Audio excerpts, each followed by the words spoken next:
আজি হল 2024 চনৰ 13 জানুৱাৰী। এই মুহূৰ্তত আজিৰ দিনটোত মোহনে শ্বেয়াৰ কৰিছে এটা অতি সুখৰ খবৰ। খবৰটো শুনিলে আপোনালোকো আচৰিত হৈ পৰিব। তেন্তে আহক অধিক পলম নকৰি আজিৰ ভিডিঅ'টো আৰম্ভ কৰোঁ। পোনপ্ৰথমে এটা কমেণ্ট কৰি জনাব, বেহাৰবাগ পোষ্টৰ জনপ্ৰিয় মোহন অৰ্থাৎ অভিনেতা দীপজ্যোতি কেওটৰ অভিনয় চাই আপোনালোকে বাৰু কেনেকুৱা পায়। যদি তেওঁ এজন অনুৰাগী হয় তেন্তে অৱশ্যেই ভিডিঅ'টো এটা লাইক কৰিব। অসমৰ জনপ্ৰিয় অভিনেতা দীপজ্যোতি কেওটে আজি 13 জানুৱাৰী অৰ্থাৎ 2024 চনৰ এইমাত্ৰ সামাজিক মাধ্যমত শ্বেয়াৰ কৰিছে এটা অতিকৈ সুখৰ খবৰ, যিটো খবৰ শুনাৰ লগে লগে আপুনি মই প্ৰতিজন আনন্দিত হ'ব।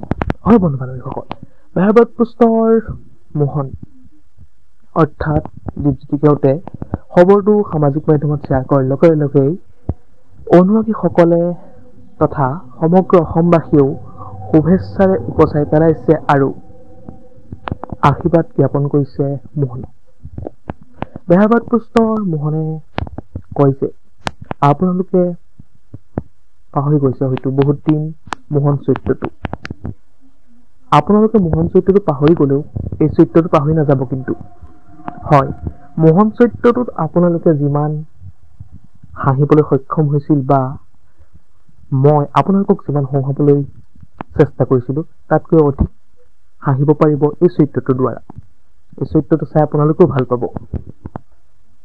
আপোনালোকক 100% গেৰাণ্টি দি কওঁ যে এই চৰিত্ৰটোৱে আপোনালোকৰ পেটৰ নাড়ী ডাল ডাল কৰিব। হয় বন্ধু বান্ধৱীসকল, বেহাৰবাগ পোষ্টৰ মোহনে অৰ্থাৎ অভিনেতা দীপজ্যোতি কেওটে কয় যে বৰ্তমান এটা নতুন চৰিত্ৰত অভিনয় কৰিব অভিনেতাজনে, আৰু সেই নতুন চৰিত্ৰটোৰ নাম হ'ল গোপাল। হয় বন্ধু বান্ধৱীসকল, আপোনালোকে হয়তো সকলোৱে চাইছে বৰ্তমান ৰং চেনেলত সম্প্ৰচাৰিত হৈ আছে বিয়লিৰ বৃন্দাবন, য'ত অভিনয় কৰিছে বেহাৰবাগ পোষ্টৰ দুই কৌতুক অভিনেতা কে আৰু মোহনে। হয়, মোহনে অভিনয় কৰি থকা বৰ্তমানৰ চৰিত্ৰটো হৈছে গোপাল। হয় বন্ধু বান্ধৱীসকল, ভিডিঅ'টো আছিল ইমানেই। যদি আপোনালোকে চাই ভাল পালে তেন্তে লাইক, কমেণ্ট, শ্বেয়াৰ আৰু যদি নতুনকৈ আমাৰ চেনেলটো চাই আছে তেন্তে ছাবস্ক্ৰাইব কৰি কাষতে থকা বেল আইকনটো প্ৰেছ কৰি অল কৰি দিব বুলি আশা ৰাখিলোঁ। ধন্যবাদ।